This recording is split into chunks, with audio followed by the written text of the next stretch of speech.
Good morning and happy Friday. Thank you for tuning into the Andrew Tate Show presented by the GSMC Sports Network.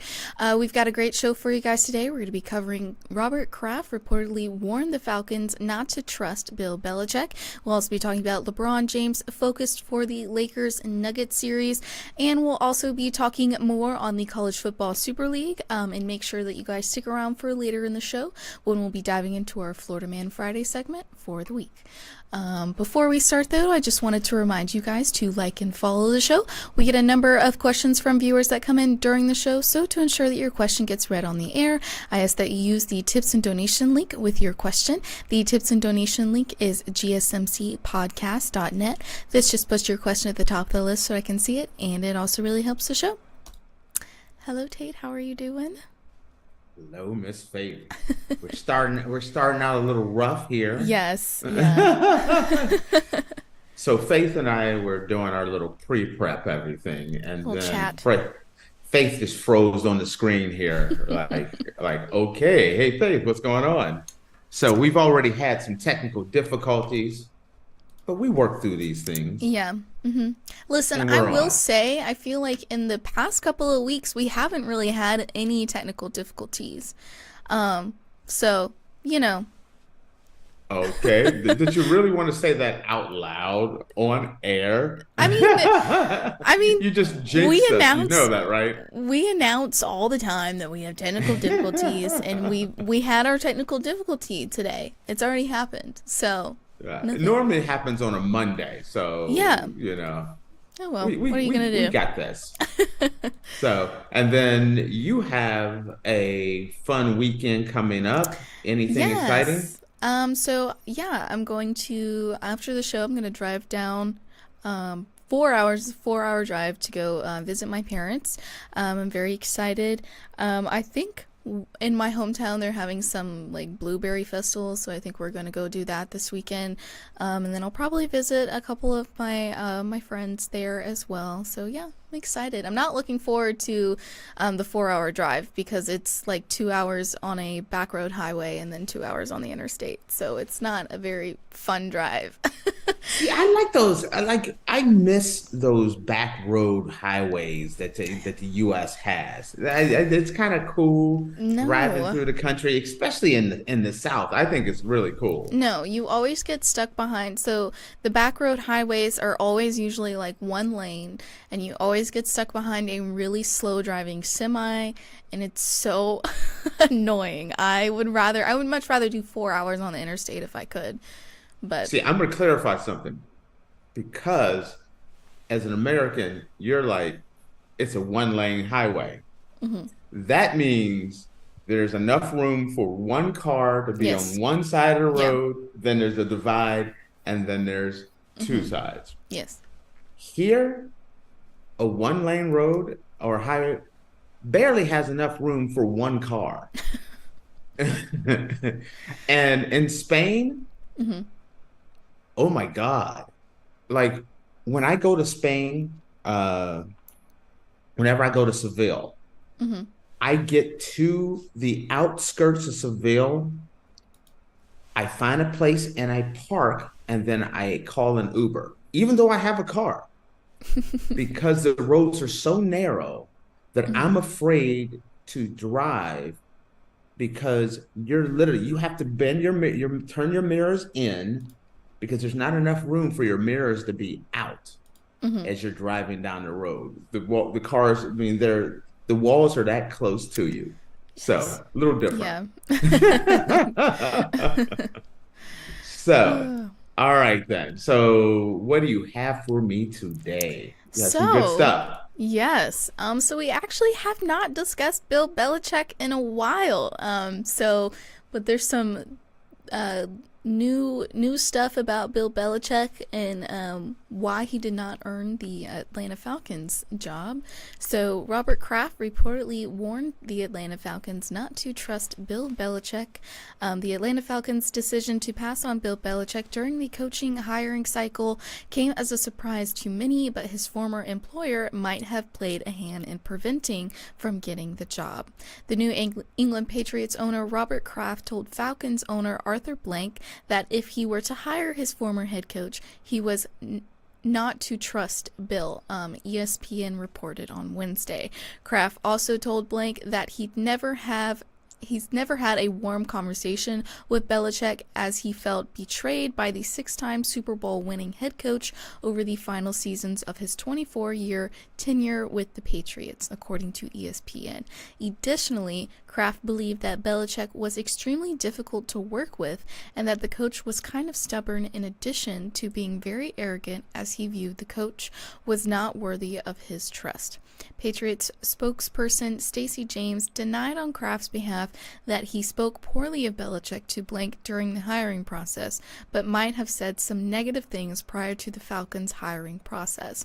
Robert steadfastly denies saying anything negative to Arthur Blank about Bill Belichick, but after Bill and Robert mutually agreed to part ways, James told ESPN. In fact, Robert advocated for Bill to get the job.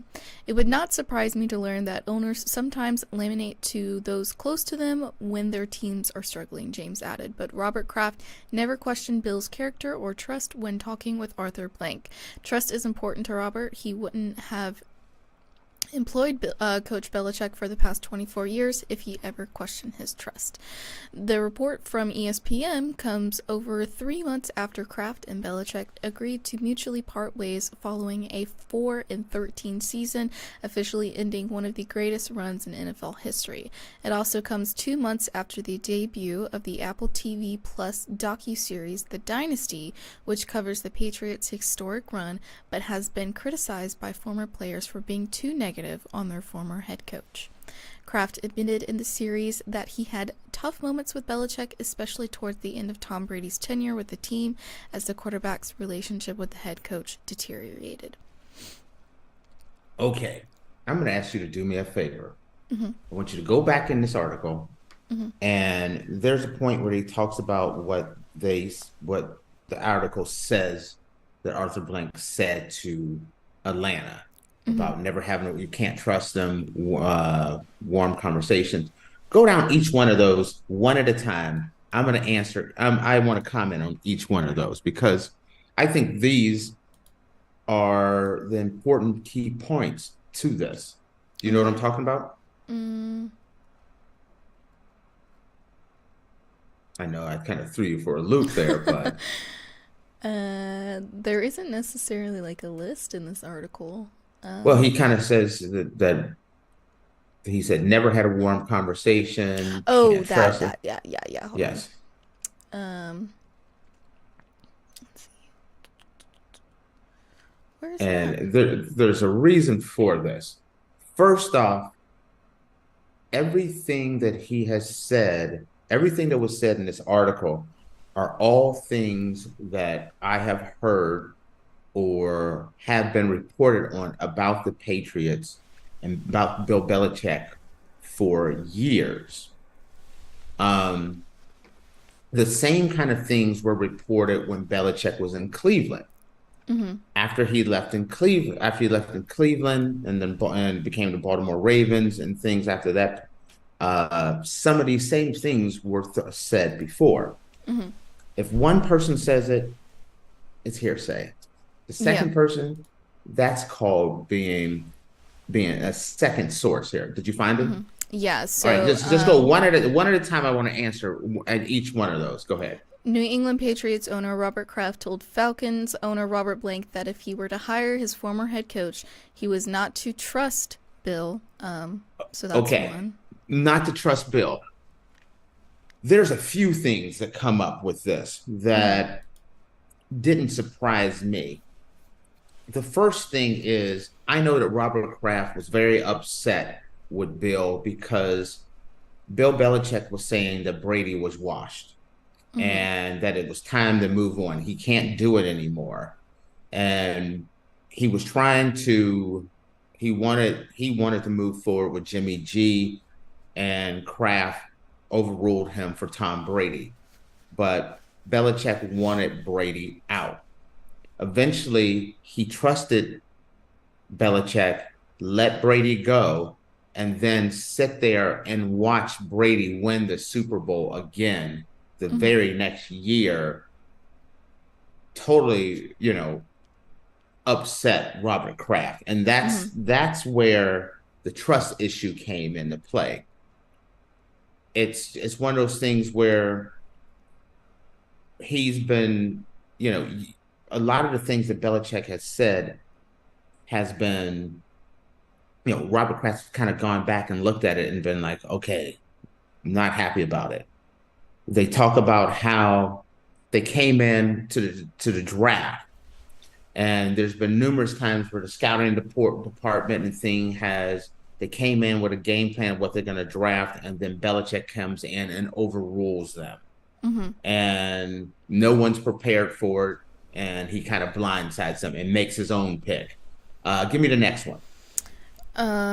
Let's see. Kraft also told Blank that he'd never had a warm conversation with Belichick as he felt betrayed by the 6-time Super Bowl winning head coach over the final seasons of his 24 tenure with the Patriots. Okay. Well, okay. Just look at Bill Belichick. What about Bill Belichick says warm conversation? Yeah. Yeah. Nothing about Bill Belichick gives you the warm and fuzzies. So if you're an owner wanting to have a good relationship with your coach, and one thing people don't realize is players talk to players, owners talk to owners, coaches talk to coaches. And when they start talking and some of these rumors come out, how can anyone be shocked to find out that Robert Kraft said you can't have a warm, like, bonding conversation with him. He's very hard, he's very private, he's very secretive. And so, you're not going to have a warm conversation with him. There's no connection there. Is there a couple other ones? He additionally, Kraft believed that Belichick was extremely difficult to work with and that the coach was kind of stubborn, in addition to being very arrogant, as he viewed the coach was not worthy of his trust. Okay. There's been many talks that Belichick kind of thought he was better than everyone else, especially once Belichick started winning in New England. There's been a number of players that have talked about how Belichick just becomes kind of insensitive, just brutally honest, very arrogant. And then the ability to not trust him, as I talked about before. Imagine you see your team starting to slide. You come in with a game plan. Okay, we're gonna go get this player. We want to go to this player, this player, this player. And then the player's available. The player that you guys have been scouting, your whole scout team, everyone's agreed on, you're going to go and pick. And Belichick, there's been numerous cases where Belichick is like, no, we're taking this guy. Didn't let the organization know until the time it came to draft him. Then he waved off his team and picked the other player. And if you look at Belichick during this time, and you look at what's the downfall of the Patriots, it was Belichick's drafting ability. He was not a good selector of talent in the draft. Wide receivers, for the longest time, he had Julian Edelman, but that was it. They went out and they traded for Randy Moss, but they never really went out. The offensive weapons was Bill Belichick's major weakness. Then them going out and getting they went out and they're okay, we're gonna go get Cam Newton. This is who we're gonna work with. And then they decided to draft Mac Jones out of nowhere. They cut Cam Newton before even seeing what they had with Cam Newton. They bring Mac Jones up. They let Mac Jones play. He makes a Pro Bowl. They switch out offensive coordinators and give Mac Jones, their quarterback, a defensive coordinator to be the offense. Your rookie, your second year quarterback gets a defensive coordinator as offensive coordinator to work with him. What part of a defensive coordinator says, hey, I want this guy to develop my quarterback of the future? My whole point is, if you step back from it and you look at it as if you have a good relationship with someone, another owner, and another owner comes to you and says, hey, Robert, we're thinking about hiring Bill Belichick. Why did you let him go? This is what we're trying to do. Mm-hmm. And you're looking around and you're saying, he's old. He's been quite arrogant. He hasn't drafted well. He doesn't take recommendations from your scouting department. These are all things that a owner bringing in a new coach has to look at. And then you look at a team that, even with Tom Brady there, Tom Brady was consistently taking team-friendly deals, one after another. And you see the number of weapons that Tom Brady was able to work with kept getting worse and worse and worse. But they looked at Brady and they said he was washed up. Mm-hmm. The minute that he went to Tampa Bay and he had weapons again, he won the Super Bowl. He lit the NFL up. That showed right there that Belichick was the one that was having the problems with getting him weapons. Brady wasn't washed up. Mm-hmm. Belichick just did not. I feel like Belichick's ability to take recommendations from the coaching staff and scouting department, Belichick's inability to stick with the game plan that was laid out by the organization. When you look at Robert Kraft having to step in and overrule him on more than one occasion, how do you expect an owner who's talking to another owner to recommend Bill Belichick? And then if you're another team, if you're a team owner and you're thinking about giving this guy the keys to your franchise, the greatest coach ever, and you look around, you're like, he's 71. He's not a Atlanta type guy in general. And you sit down with the owner and you're like, whoa, you're not getting the warm fuzzies. It starts to make you think. And then you start looking at the track record of Bill Belichick without Tom Brady. Yes, many people brought up, well, he did make a playoff with the Browns. Look at his history with the Browns. It was incredibly long. It was year after year, losing season after losing season after losing seasons.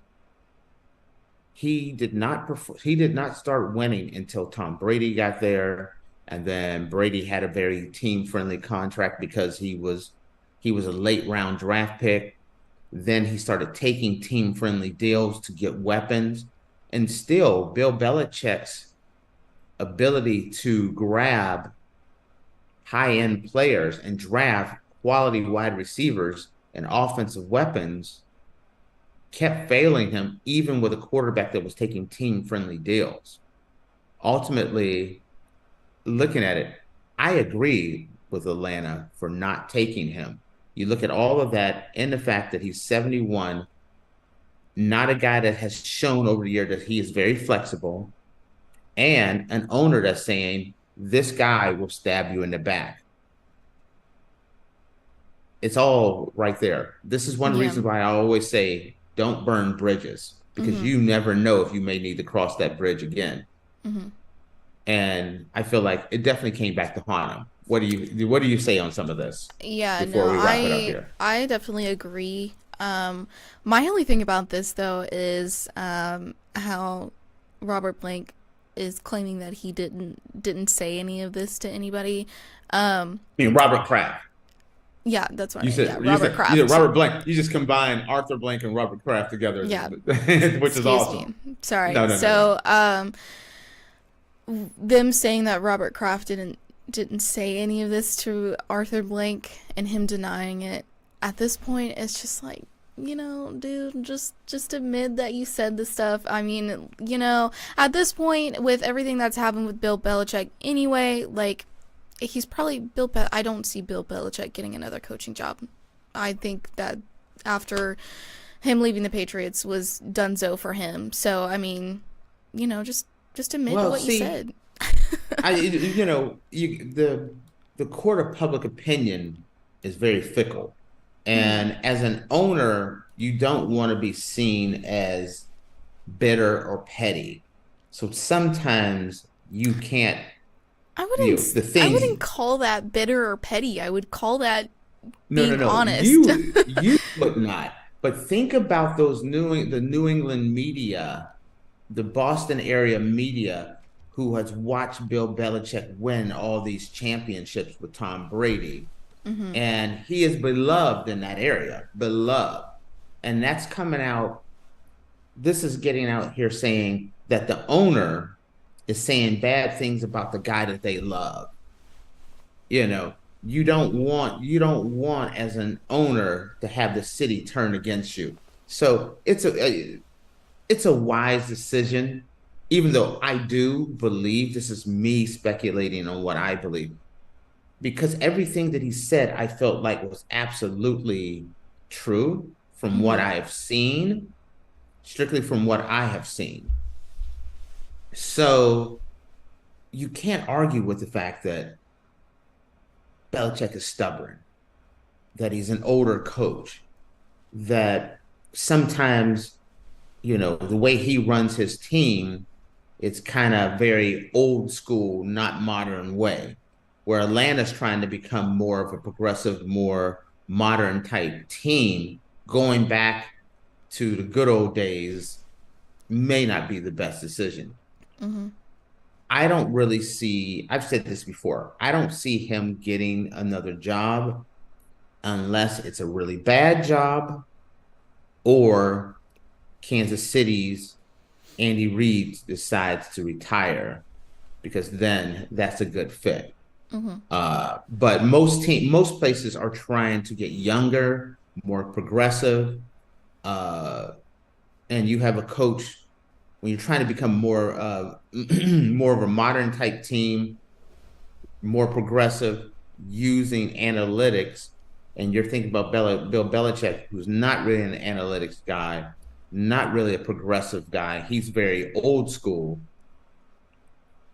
I say no. Yeah, I agree. I agree with that. All right. Oh, alrighty, guys. Well, with that, we are going to take a short break, and when we come back, we're going to be talking about LeBron James is focused on the here and now in the Lakers-Nuggets series. So make sure you guys stick around, and we will be back in a minute. I feel like I'm losing my mind. Is everybody in the world blind? Please, Lord, give me a sign, a sign. I feel like I'm losing my mind. Is everybody in the world blind? Please, Lord, give me a sign, a sign. I wanna be the greatest. Everybody on the fake shit. I look around and feel like everybody is the fakest. I make this every day and I'm impatient, hoping one day I blow up from the basement. Statement, the top is so vacant. I don't hear shit that I think is amazing. Waiting for my day when I'm playing sold out shows for 1,000 faces. Hey, give me that crown, get in my way and to be put down. It ain't your place, all this my town. If I want that shit, then I'll get it right now.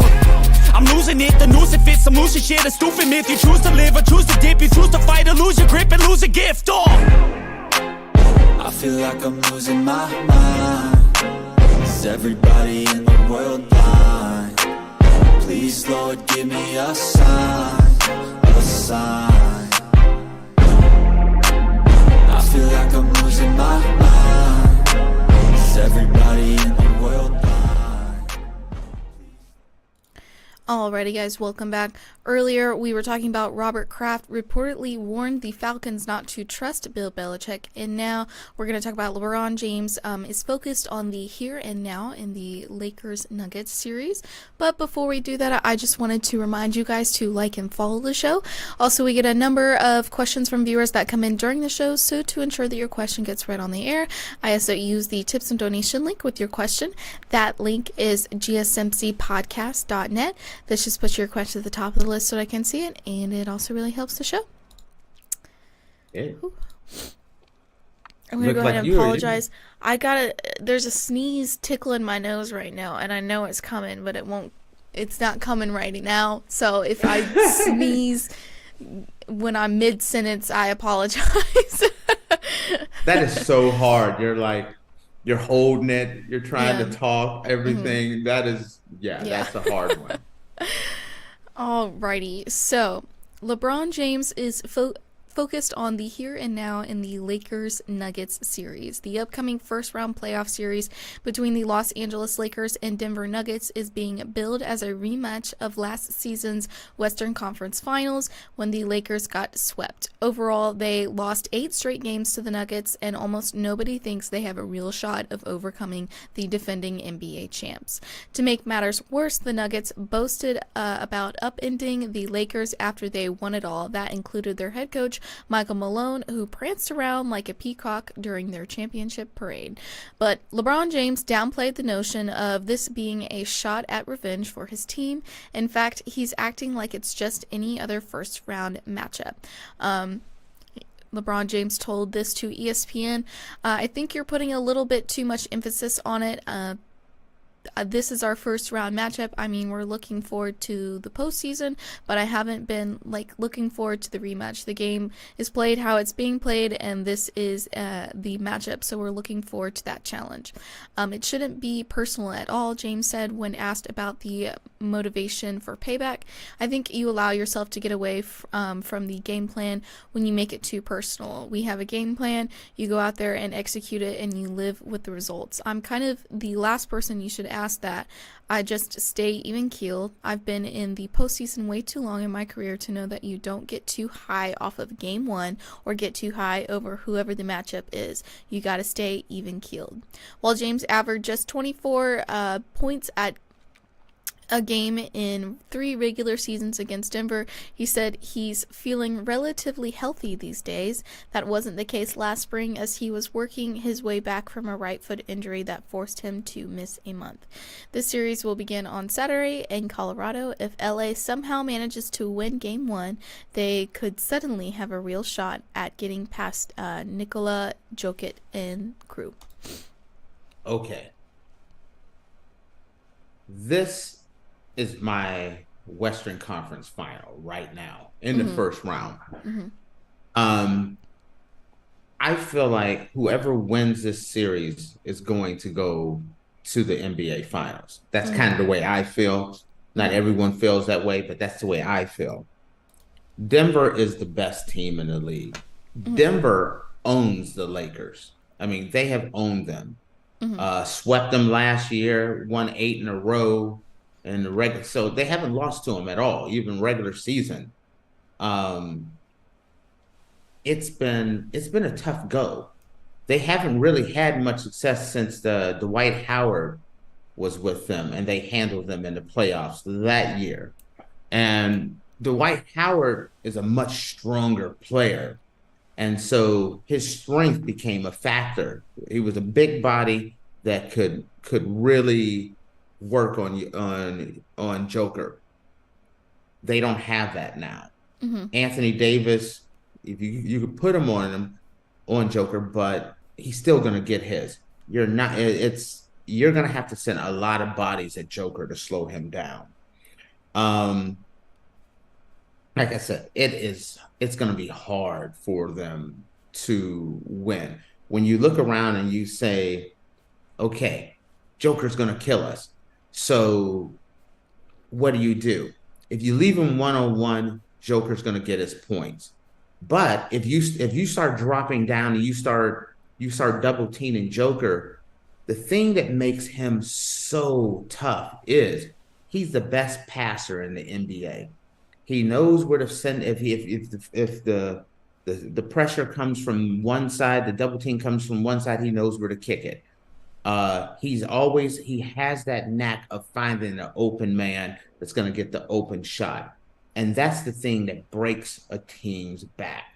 Mm-hmm. And the Lakers have yet to show that they can figure this out. Like I said, 8 in a row. They swept them out of the playoffs. Then on top of that, Murray, whenever these series are played, Joker's the best player, and Murray has been the second best player. So Jamal Murray has just been absolutely unstoppable. And so the key to this series is Darvin Ham. Darvin Ham's the key to this series, the coach. What lineup does he play with? He's going to play with. He's going to have his starting lineup, but I feel like the way he plays D'Angelo Russell determines what happens in this series. D'Angelo Russell is going to be a much better offensive weapon. Also, he wants to redeem himself. He had an absolute horrible, horrible series against Denver last year. So much so that many people thought he was going to get traded away because of how poor he played, because he played awful. Mm-hmm. And I felt like Darvin Ham lost a little trust in him, but kind of throughout the season, he gained that trust back. Can D'Angelo Russell actually redeem himself in this series and be the hot hand? Second, back to Darvin Ham. Closing out the game. You need D'Lo's points closing out the game. But can you afford to have D'Lo on the court when Jamal Murray is killing you? Because D'Lo's defense is not on the same. D'Lo's a scorer. He's not a defender. Mm-hmm. So his defense is a liability. So do you put D'Lo out because you want his offensive production, or do you take him out because he's a defensive liability? And I say, if you do not play D'Lo, I don't think they have much of a chance. The thing that makes this Laker team, different than the team that got swept and blown out last year is LeBron is first off, the Lakers are healthy this time, which the Lakers haven't been very healthy. But this time, Anthony Davis is healthy. LeBron is healthy going into the playoffs. The Lakers are on a roll right now and closing out the season incredibly strong, followed by a really nice showing in the play-in. And then you look around and you say another factor that's different this time around is the Lakers were a horrible three-point shooting team last year. This year, LeBron is shooting, 41%. D'Lo is shooting incredibly well. You have Austin Reeves. The Lakers have better three-point shooting this time around, and the Nuggets' three-point shooting has actually taken a step back. Mm-hmm. I feel like if there's going to be a chance for the Lakers to win this series, getting them now before they get into a rhythm is their only shot. We had this conversation before, Faith, is when we were talking about the play-in. Should the Lakers lose the play-in game so that they could get Oklahoma City Thunder? Mm-hmm. And originally I was like no and yes, because no one's going to throw a play-in game. But theoretically, yes, because you didn't want them to play Denver because Denver's had their number all year. But when you look at it, you don't want LeBron and the Lakers to match up with Denver late, mm-hmm. because the NBA playoffs is a grind, and this is a fresh Laker team right now, unlike when you met them in the finals. where you've gone through you're on your third series, fourth series if you're talking about the play-in, and you're worn out, you're tired, you may have more injuries, and Denver is just too good and too physical. So you want to get them. It's actually a gift by playing Denver now. Lakers are fresh. Lakers are rested. Lakers have good shooting. Lakers are healthy. This is the time for them to match up. Now, with that being said, how do I see this series going? Mm-hmm. It won't be a sweep this time. I feel like the Lakers will hold, a lot better than they did before. I still have Denver winning it in 6 games. So 4-game, and 4-2. But I think, it's hard to beat Denver. I don't see, if Denver wins this, I feel like Denver's going to win the championship again. The biggest threat to them, I feel like, is the Lakers, though. The Lakers match up well as long as they're healthy. Here's another thing.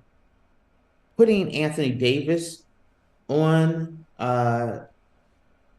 Joker hasn't worked out well. Anthony Davis has to work too hard. Putting some of the other big men on them hasn't worked so well. Crazy thing is, the person who has played the best defense against Joker has been LeBron. But do you want to put LeBron on him? Because that's a lot of work to be putting on 40-year-old legs. Right.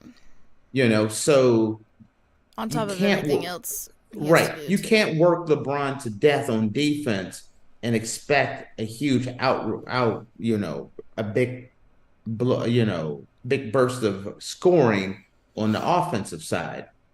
I think you're going to have to be able to, from time to time, though, you're going to have to put LeBron on Joker from time to time. Not long extended periods of time, but in critical points in the game, LeBron is the one that should be on Joker, and not Anthony Davis or Rui Hachimura, because they haven't shown, Anthony Davis and Rui Hachimura have not shown, or anyone else on the Lakers squad, that they can slow down Jokic except for LeBron. And no one's going to stop him. No one's stopping Joker from getting his points. But LeBron has shown to be the one person that has had the best luck against him. And I think it's going to be a platoon type situation, is switching in. When you're going to put LeBron on him, when you're going to put Anthony Davis on him, when you're going to bring Rui Hachimura in, it just depends. That's why I keep saying the key comes down to Darvin Ham. If Darvin Ham has to do some incredibly creative things on the defensive side of things to give the Lakers a chance to upset the Nuggets, because it would be an upset. I don't think there's anyone that's really, any of the real experts are really taking the Lakers over Denver. Friends of LeBron, people who are trying to get hot takes, you can see them coming out there and saying LeBron. But I'm a huge Laker fan, and I just don't see how it can be done. Denver's just too tough. I hope I'm wrong, but I got it a 6-game series with Denver winning. Mm-hmm. That covers it all for me. Well, so you'd be shocked to see. I would be shocked. I'd be pleasantly surprised. And but if they did pull this off, then you have, I think the Lakers definitely come out of the West. I think the Lakers would be the best team coming out of the West. I know the Clippers would be there. I know there's Dallas, Oklahoma City. There's some great teams, but playoff basketball, I would if the Lakers can get past Denver, I like their chances. Yeah. Alrighty. Well, with that, guys, we're going to take a short break, and when we come back, we're going to be talking about more about the college football Super League. So make sure you guys stick around, and we'll be back in a minute. Looking for your daily fix of sports talk without having to pay for it? GSMC Sports Network is available on YouTube. Just search GSMC Sports Network. Get your fix of daily sports talk shows on YouTube, absolutely free. NFL, college football, NBA, MLB, MMA, UFC, fantasy football, and so much more. GSMC Sports Network has shows running all day long, with new sports shows starting every 2 hours. Just like on your favorite cable sports channel, except GSMC Sports Network is absolutely free. Just search GSMC Sports Network on YouTube to catch one of your new favorite shows, like the GSMC College Football Podcast, Chip Shot Football Podcast, Hoops and Heels Women's Sports Podcast, GSMC Basketball Podcast, and so many more. Check it out for yourself. GSMC Sports Network, now available on YouTube absolutely free. Search GSMC Sports Network on YouTube right now. Alrighty, guys, welcome back. Earlier, we were talking about LeBron James is focused on the here and now in the Lakers and Nuggets series. And now we're going to be talking a little bit more about the College Football Super League, because we've been talking about this on and off for a couple of weeks now. The College Football Super League pitch deck details breakaway plan. So for the past 2 weeks, college sports stakeholders have been debating the concept of a Super League, one group's vision for a brand new college football enterprise. Well, that disclosure has focused primarily on the top-of-the-line plan, 80 teams, and a 16-game playoff, new conferences. The proposal from the group, College Sports Tomorrow, includes a more intricate look at how increased TV money and collectively bargained payments might be used to create a college football entity that encompasses all of what is now considered FBS. Sportico recently obtained a confidential pitch deck, which was circulated by the group in mid-February. The document contains a number of previously unreported details, including a specific plan for sharing broadcast revenue with players, a 40-game spring football festival, and a preliminary look at how the Super League's 70 permanent members might be arranged in 7 geographically aligned leagues.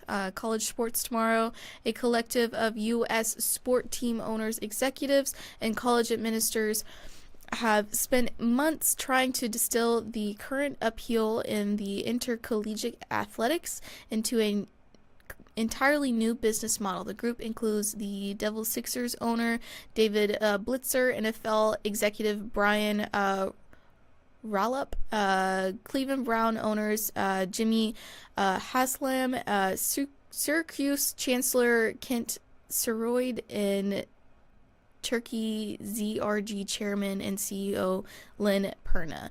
An 11-page deck titled Competitive Equity Proposals and dated February 15th was produced for CST by Turnkey ZRG, a search firm that works extensively in college athletics. The document is marked attorney-client privilege, although it is unclear why, since Turnkey ZRG is not a law firm. A representative from CST didn't respond to an email seeking a comment on details. First, I just want to say confidential. Yeah, okay. Anything that comes out with college football and they claim is confidential is... Do you think they're going to keep... Nobody's keeping quiet, are they? No, because they want to see how people are going to react to all this stuff. Nothing... They'll say it's confidential, but nothing, I feel like, ever in college football is confidential. These people are lying right now saying that it's confidential. That's just my speculation. I just no. I agree with you. I kind of feel like in college football, they kind of float little things out to the media. And they sprinkle some, stuff out. And then just sit back and wait. And if people are upset about it, then they're like, "Oh no, no, no, no, no, that's weren't nothing. gonna We do weren't that." going to do that. No, no, we take that. They put it in. They throw it in the We're lake. just thinking Then about they, it. We're not gonna do it though. then they float something else out there, and they wait to see how it Yeah. goes down, and then they'll determine if they're going to move forward. They wait for the court of public opinion to make determinations on a lot of their decisions out there. So, what did you think of this when you looked at this? Oh, it's a lot. For one, it's a lot. No, I'm gonna tell you. really Go ahead. have like I don't really have any negative feelings towards this Super League. I love this thing. This thing is absolutely perfect. I mean, it is absolutely perfect. It's never gonna happen, but it's truly a situation where what is best for college football is this Super League. But what's truly gonna happen is the haves are going to take advantage of it. That means the SEC and the Big Ten are only going to agree to things that are going to help them. Now, the thing that I thought was so cool and so perfect was the fact that the different divisions that they put together. I thought this was absolutely perfect. So the first thing they did was they had a West division. The West division was the old Pac-12. The USCs, the Oregons, the Washingtons, the the Stanfords of the world. That was bringing back that old Pac-12, the original old Pac-10 group there. And so I love that because they're bringing back the regional games that are important, the big games that happen. The USC versus UCLA, the Washington versus the Washington States, the Cal versus Oregon, Oregon versus Oregon State, Arizona versus Arizona State. So I love that. Then they brought like the kind of like the old Southwest Conference back, which is, they had the Texas A&Ms, the TCUs, the Oklahoma, the Houstons, the Baylors of the world, bringing back some of these great rivalries of Texas versus Texas A&M, TCU and SMU, Oklahoma State, type games were in there. And so that makes it absolutely amazing. There's a division called the Plains Division. That's kind of, I don't know, kind of like part of the new Big 12. Kind of splashed in there, where you still have the BYUs, the Colorados, the Minnesota, Nebraska, Wisconsins of the world, but you still have these great games where you would have Kansas versus Kansas State. You would have Iowa versus Iowa State, BYU versus Utah. So you had some of these great games in there. The Midwest Conference, that's the Big Ten. That's the old Big Ten there. But they added in teams like Cincinnati and Louisville. But you also had the Ohio States, the Michigan States, the Michigans of the world, and then great games. You still have that Ohio State-Michigan game. You got to have that. Yeah. You still be able to have like Illinois and Indiana, Michigan State, Michigan, those games, the solid Big Ten, Purdue, Northwestern, those type of games. The Northeast is I kind of look at that as the old Big East. The Big East, the Northeast Conference consisted of Penn State, Pittsburgh, Syracuse, Virginia Tech, West Virginia, Notre Dame, Maryland, Boston College. So you had the Penn State versus Pittsburgh game, that Syracuse-Pittsburgh game, Virginia versus Virginia Tech type games in here. West Virginia, Syracuse is back together. I love that the Southeast, that's kind of like that ACC, Clemson, Duke, Florida, Florida State, Miami, North Carolina State. And then you had teams like University of Central Florida. So you had some of these traditional rivalries of North Carolina and Duke playing each other. Clemson versus South Carolina, Miami versus Florida State versus Florida. You had some amazing games. And then the South that's the SEC. Yep. The Alabama, Auburn, Georgia, Georgia Tech. One of the things people don't realize is for years and years and years, Georgia Tech was always part of the SEC. That's something that I don't know if you even knew that. Did you know that? Yeah.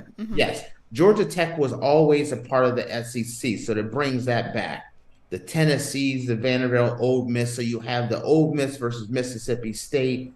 You have the Georgia and Georgia Tech game comes back. Alabama, Auburn, Alabama, Georgia, Tennessee, Georgia, Alabama, Tennessee. You have all those games, which makes it absolutely fantastic. And then you have that group of 5 league. That's that league with relegation. The top group of 5 teams, top 10 group of 5 teams all play in a conference. And they put it up over the last couple of years. Teams like Boise State, Liberty, Miami of Ohio, Toledo, has been at the top of the Mid-American Conference for years, UNLV, Tulane, UTSA, those games there. I thought this is exactly what college football was originally set up as before all the money got involved. These divisions were already set up, so they're kind of doing a reset, which would be incredibly good for everyone involved. I love how this thing had it set up so that they had profit sharing with the players. So freshman players got so much. You got a little bit more if you're a sophomore. You got a little bit more money if you're a junior as far as percentage of the profits. And you got the most as a senior. So it rewarded kids for playing college football, getting a piece of the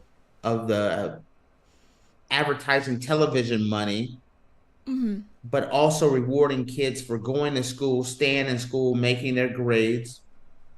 Teams would also have a salary cap so that it makes it fair and balanced. Ohio State's going to have way more money than, let's say, University of Central Florida. So there were things in there to make sure that Ohio State couldn't just go out and buy them a national championship, because teams like Ohio State, Michigan, Auburn, Georgia, Tennessee, Texas, they have that kind of money, USC, to buy a national championship if there's no regulations. So they took that into account as well. When you look at the slide deck, it is flawless. It has everything that you would want, except for the fact that power corrupts and no one is willing to give away power. Right. The SEC is not going to say, hey, it's okay to split us up. The Big Ten's like, no, it's okay that we'll lose. We're going to go away. And there's going to be this new thing called the Midwest Conference. And some of our teams are going to end up in the Northeast Division and the Plains Division. It's not going to, it won't fly. That's the only sad thing about it, because this is the right answer. Yeah. But no one is going to tell you, you know what I mean? It's kind of like, I think about this more of like League of Nations or the UN.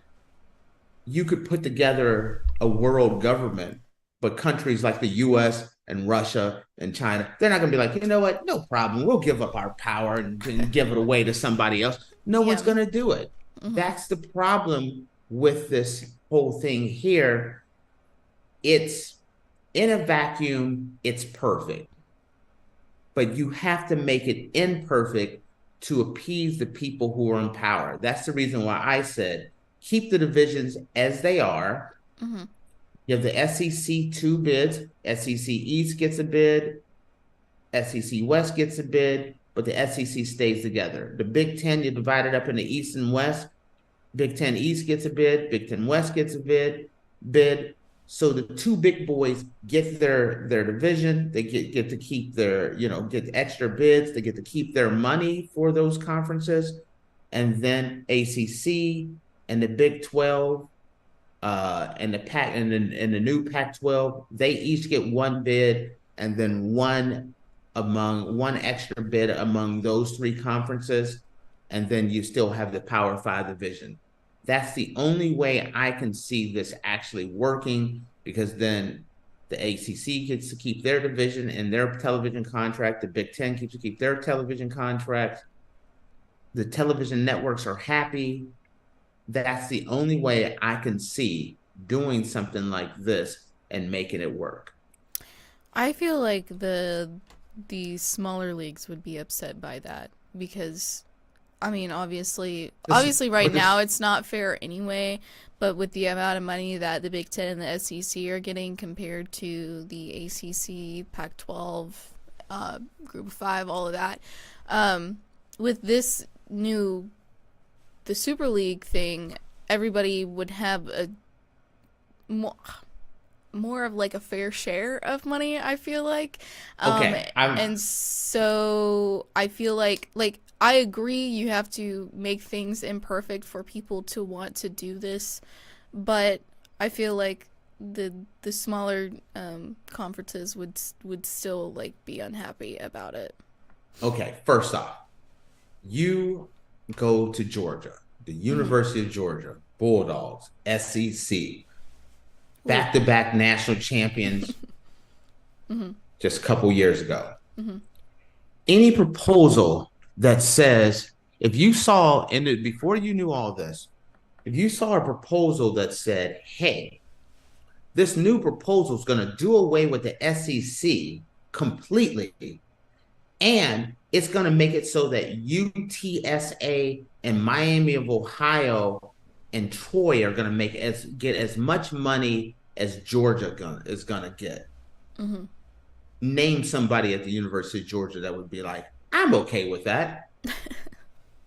I mean, nobody would be okay with it. But it's from both sides, No one's going to be okay with, Sure. Oh, this is where wrong on this one.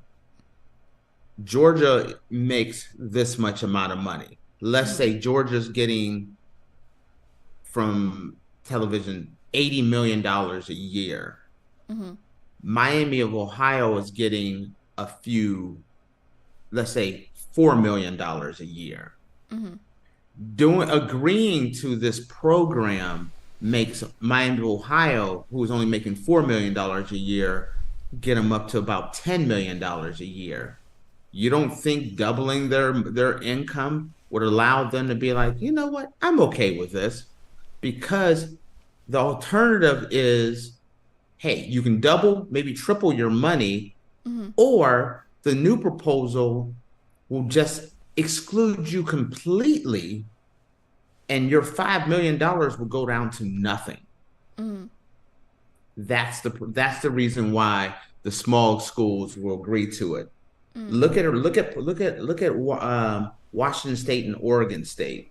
When the Pac-12 fell apart, they're begging people to let them in their conference. Didn't get in. Look at Cal and Stanford willing to forego money to get into the ACC. Look at SMU signing an agreement that we will take $0 for a decade if you just put us in the ACC. So you see how important that is? That SMU is willing to take $0 for a decade.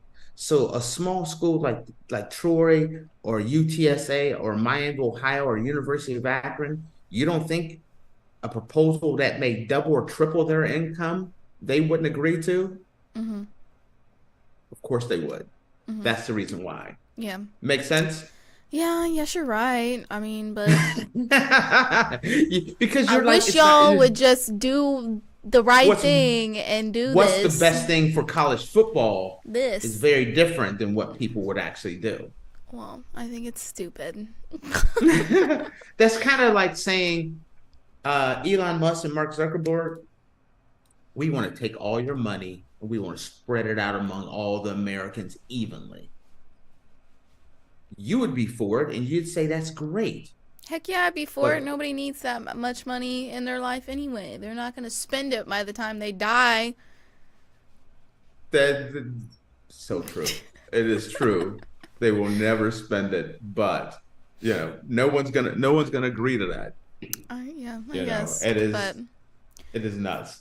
think of what's good for the sport itself, and y'all stop being so stingy with your money, okay? And I'm gonna leave it at that. Okay, we're gonna leave it at that. Alrighty, guys. Well, we're gonna take a short break, and when we come back, we're gonna dive into our Florida Man Friday segment of the week. So make sure you guys stick around, and we will be back in a minute.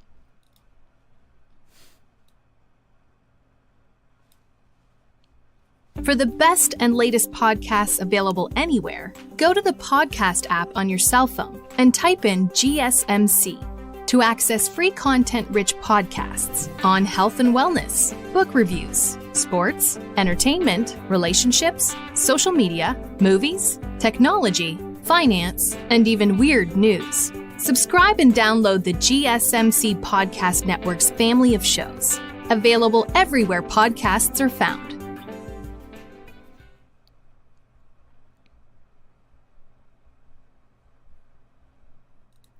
Alrighty, guys, welcome back. Earlier, we were talking a little bit more about the College Football Super League proposal, and now we're going to dive into our Florida Man Friday segment of the week. Tate has disappeared. I don't know where he went. So I'm going to kick off our Florida Man Friday segment. Oh, here he is. Here he is. He's coming. He's coming back. Here he is. Well, hello. Hello. Sorry about that, but I had to take a little quick break. Little potty break. Yes. Alrighty. Well, I was just saying we're gonna dive into our Florida Man Friday segment now. This one, they're all funny. I always say that this one's funny. They're all funny, but this one I find very starts funny. having fun before the series ever starts. Yeah. That's Okay, hilarious. so a Florida man was arrested after allegedly pelting his roommate with pizza dough. A Florida man was arrested earlier this month after he allegedly pelted his roommate with pizza dough because he was making coughing sounds he didn't like.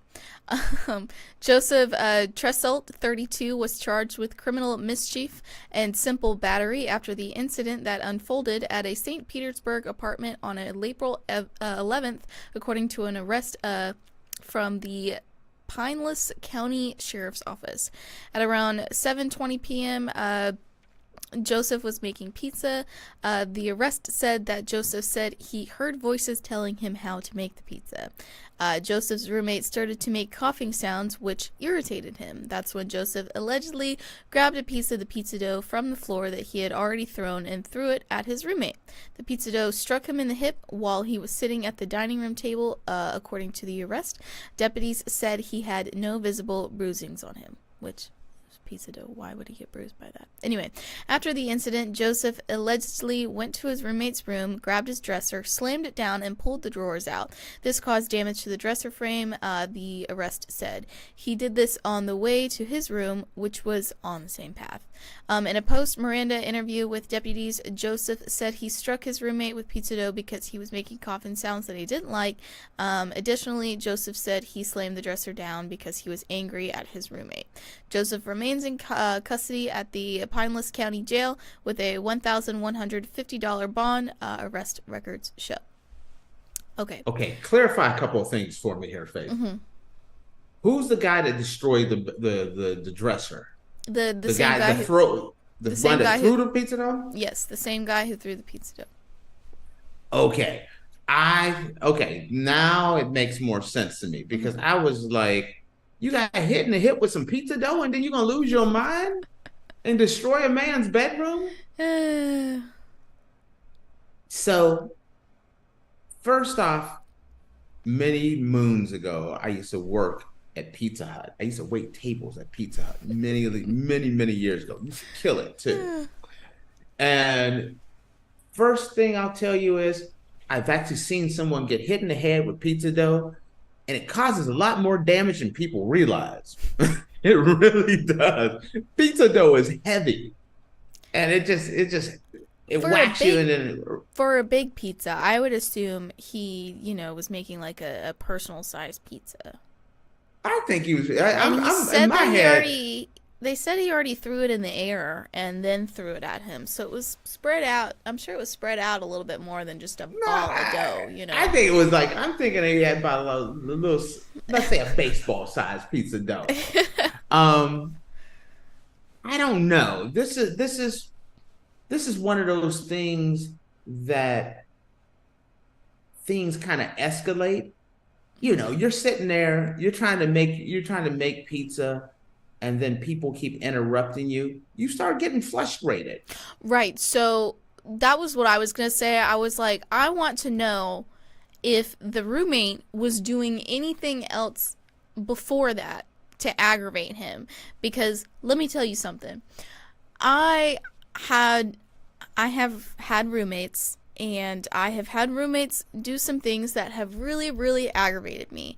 And I don't say anything, and I don't say anything, and I don't say anything until one day something happens and I just blow up. And so, I get it a little bit, depending on if the roommate did something prior, and then the guy was just, coughing after that, and it was just irritating him, so he chucked the pizza dough at the dude.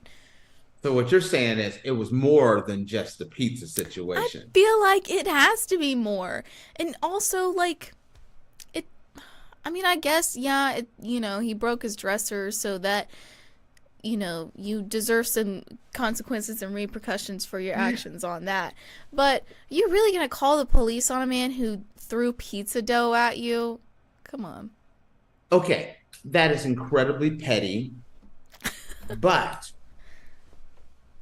I think he did not throw the pizza dough at him and they called police on him. They called police on him because he destroyed his bedroom. Mm-hmm. He threw the pizza dough, then went in the bedroom and said, "Hulk smash." That's the problem right there. It is not the pizza dough. Yeah. It is, my man broke up his dresser. At that point, there's that consequences and repercussions. Yeah. It started with a little piece of pizza dough and escalated into tearing up some IKEA furniture. That is what it is. And I'm calling it IKEA furniture because if you'd have bought you some really quality dressers, it takes a lot more to destroy a dresser. So that had to be that darn particle board IKEA type furniture where you sneeze wrong and it falls apart. Or the apartment was already furnished, because them I live in a furnished apartment, and that furniture is. Change the subject just slightly, going back on that topic.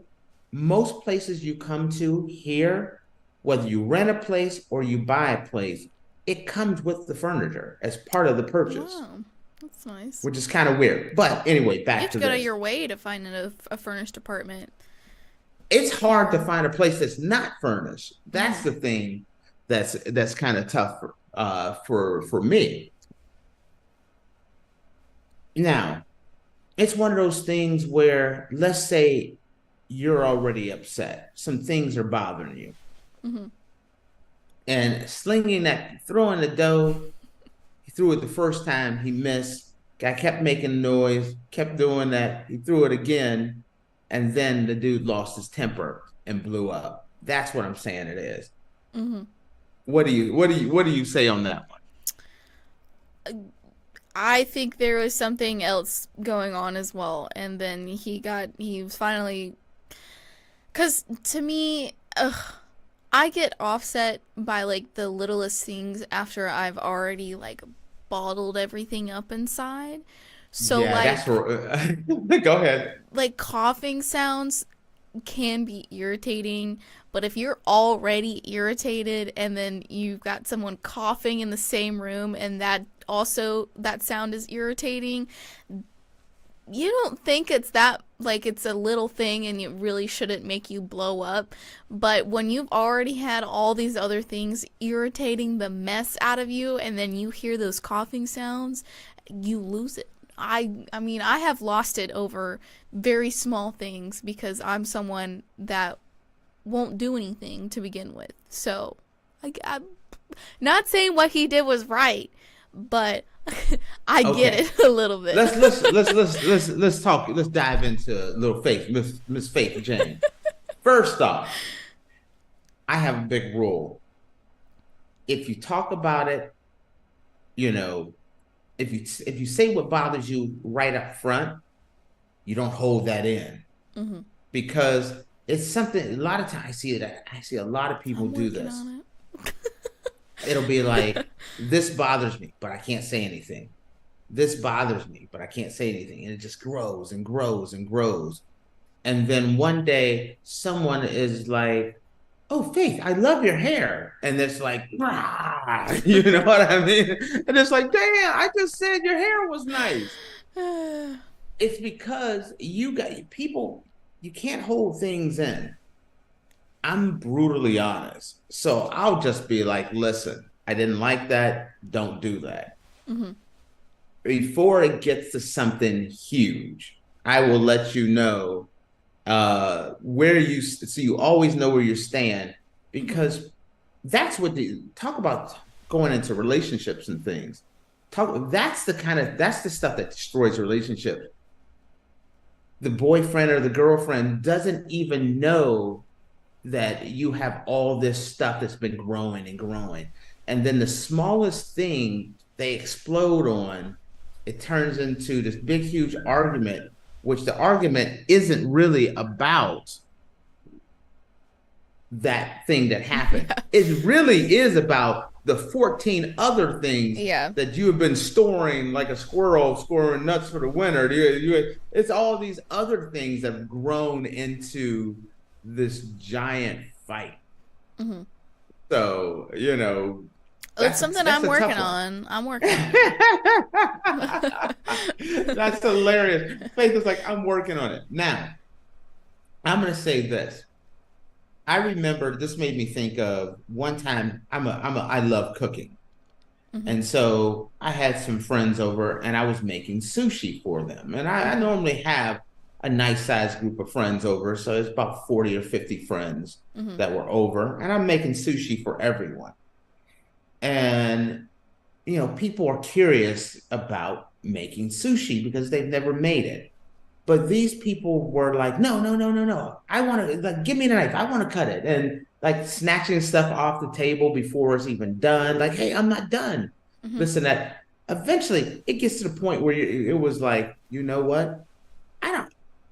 You don't want to blow up on your friends while you're trying to make them sushi. But while you're making it and they're critiquing you and they're taking things and all this stuff, eventually you gotta lay the smackers down on people, because you gotta lay down the law. and you know, I got a little upset because people were sometimes people don't realize that they're being rude or selfish. And so it causes problems. So I do get where he's coming from, especially he's trying to make pizza probably for everybody. And this guy's over here making coughing noises and saying your pizza sucks and all this stuff. He lost it. Yeah. He was trying to decide on if he wanted to put pineapple on his pizza. And it just went to the next level. Yeah. And so that's kind of okay. Go ahead. I want to see the arrest report and see what is written on the arrest report, because I'm sure that's absolutely hilarious. I'm hoping that I'm sure it had a lot more to do with, hey, this dude destroyed property on top of, because I hate to see somebody get assault charges for assault with pizza dough. It's kind of, that's a little extreme. Now, quick change of subject. I said pineapple. Is pineapple on we've pizza already or had not? we've already had this discussion. I am a pineapple on pizza person. I am totally a pineapple on I love pizza pineapple person. on pizza. Not only that, I told you this before. I want the mango on pizza. It's awesome. If you do some prosciutto, some mango, some pineapple, that's a good pizza. I'm just letting y'all know. Don't hate on me until you try We're it. going to get a bunch of hate comments. I said prosciutto, pineapple, mango on pizza. You think it sounds crazy? That stuff is slamming. That's my take on it. Now, do you have any comments on this one at all, or no? No, this was a news story that was released in Florida, so this is a real news article. And I would love to see, did he get arrested for it? He did get arrested. Yeah, he got arrested on April 11th, and he's still in jail, and he has a $1,150 bond. Oh, so he's still in jail right now? Yeah, he's in custody. See, that's crazy. Oh, and that's one of those things where things just go too far. That's that. A friendship's definitely over at that point. Yeah. You're not. If you threw pizza dough at me, and then destroyed my dresser in my room, we can't be roommates no more. Yeah. And if you call the cops on me and I've been in custody, we can't be friends no more. That also shows me, is this bad to say this one? That the roommate that called the police, he can't fight? Snitches get stitches. Wait. Am I serious? Okay. No, you're right. You're right. If a dude hit me with dough and destroyed my dresser, I'm not calling the cops. I'm hitting them with a 3-piece hot and spicy. You gotta be careful though about having fights in your apartment, because someone may call the cops on you. Because I had a situation. And they called the cops on you? No. I had a situation. I lived on the second floor of a 3-building apartment, and I had these upstairs neighbors. They were so loud all the time. Like, they would wake me up at like 2 a.m. on a Monday of them just being loud. I don't know what they're doing at 2 a.m. on a Monday. I don't know. But I remember it was a Wednesday at like 3 o'clock in the morning. Me and my roommate wake up because we just hear like this loud banging and crashing and stuff like going on. And it definitely sounded like they were just beating the crap out of each other. I don't know what happened. I don't know what was going down, but they were definitely beating each other up. And I just want to say, for the record, I did not call the police, but somebody else in the apartment building called the police, and then I had the police show up on my door asking for a statement. And I was like, dude, they just woke me up. And I did like the whole old like Mr. Heckles from Friends, I banged the broom on our ceiling. I had no clue who Mr. Heckles is. I'm like, okay, are you going to clarify who Mr. Heckles is? Because I don't know who Mr. Heckles is. Okay, he was this old man on Friends who lived below the Friends characters, and he would bang the broom up on the ceiling. Okay. And I did that. And then the police officer came to my door asking for a statement. I was like, all I did was bang a broom on my ceiling, the ceiling that I pay for each month. So, one of them got arrested. One of them got arrested. See, that's crazy. Yeah. But I could understand the one guy took it too far. sometimes, guys are silly anyway. So guys will take things a little too far, but to the point where you go in his room and destroy his room because of coughing noises. So he must have got really heated. Through the door, and then when Hulk smashed on the dresser. Yeah. No, not a good decision. Alrighty, guys. Well, with that, we are going to close out the show for the day. Thank you so much for tuning into the Andrew Tate Show presented by the GSMC Sports Network. Your support means a lot to us, so please remember to subscribe to the show and leave a positive review. It really does make a difference. We also invite you to follow us on Facebook, Twitter, TikTok, and Instagram for more content updates. Thank you once again. Have a wonderful day, and we will see you on Monday. Peace.